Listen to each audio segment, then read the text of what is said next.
আমি অ্যাডভোকেট শোভন দাশগুপ্ত, মালদা কোর্টের আইনজীবী, ক্যালকাটা হাইকোর্টের আইনজীবী এবং সুপ্রিম কোর্টের আইনজীবী।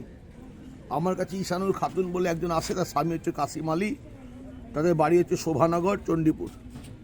ঘটনাটা হচ্ছে মোহাম্মদ জসিম আলী, মোনাব আলী, ইমদাদুল হক, আজহারউদ্দিন, মোহাম্মদ শাহেদ আলী, মোহাম্মদ ইনামুল হক, মাসুদুর রহমান, শেখ আনসারুল, এরা আমার ক্লায়েন্টকে মারধর করে এবং তার স্বামীকেও মারধর করে। যদি তার স্বামী হচ্ছে পুলিশের একজন হোমগার্ড এবং সে গাড়ি ক্যালকাটা পুলিশের ড্রাইভার, তা সত্ত্বেও মারধর করে, মেরে ফেলার চেষ্টা করে, বিভিন্ন রকম প্রাইভেট পার্টসে হাত দেয় এবং গণধর্ষণ করে তার স্ত্রীকে অর্থাৎ ঈশানুর খাতুনকে। এই ব্যাপারে আমি আজকে এসেছিলাম মানিকচক নিয়েতে স্বাস্থ্যকেন্দ্রে। মানিকচক হসপিটাল বললো যে না, তোমাদের মেডিকেল করতে পারবো না, কারণ তোমরা হচ্ছে ইংরেজবাজারের অধীনে থাকো। আমি গিয়ে বললাম এবং রিকোয়েস্ট করাতে মেডিকেলটা হলো, এবং রেপের যে মেডিকেলটা সেটা বললো পুলিশ না লিখে দিলে হবে না। যাই হোক, থানায় আমরা আজকে লিখিত অভিযোগ দায়ের করেছি 3টে কপি।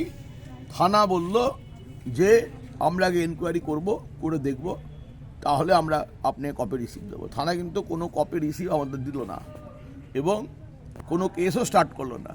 একটা গ্রেভ অফেন্স, একটা প্রচণ্ড খারাপ মানে ইনগ্রিডিয়েন্টসওয়ালা অফেন্স, নন বেলেবল সেকশন অফেন্স, কিন্তু থানা কোনো রিসিভ কপিও দিল না এবং কোনো কেসও স্টার্ট করলো না। আমরা আগামীকাল এসপি সাহেবের সাথে দেখা করব এবং এসপি সাহেবকে দেবো কপি, ডিআইজি সাহেবকে দেবো কপি, এমনকি প্রয়োজন পড়লে মুখ্যমন্ত্রীর কাছে যাব এবং ওমেন কমিশন ন্যাশনাল এবং স্টেট দুখানে চিঠি পাঠাবো।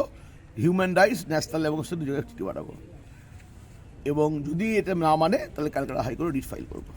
এই যে আমার পাশে দাঁড়িয়ে আছে হচ্ছে কাসেম আলী এবং তার পাশে দাঁড়িয়েছে তার স্ত্রী ঈশানুর খাতুন এবং আমার পাশে দাঁড়িয়ে সোশ্যাল ওয়ার্কার নবী মাহালদার।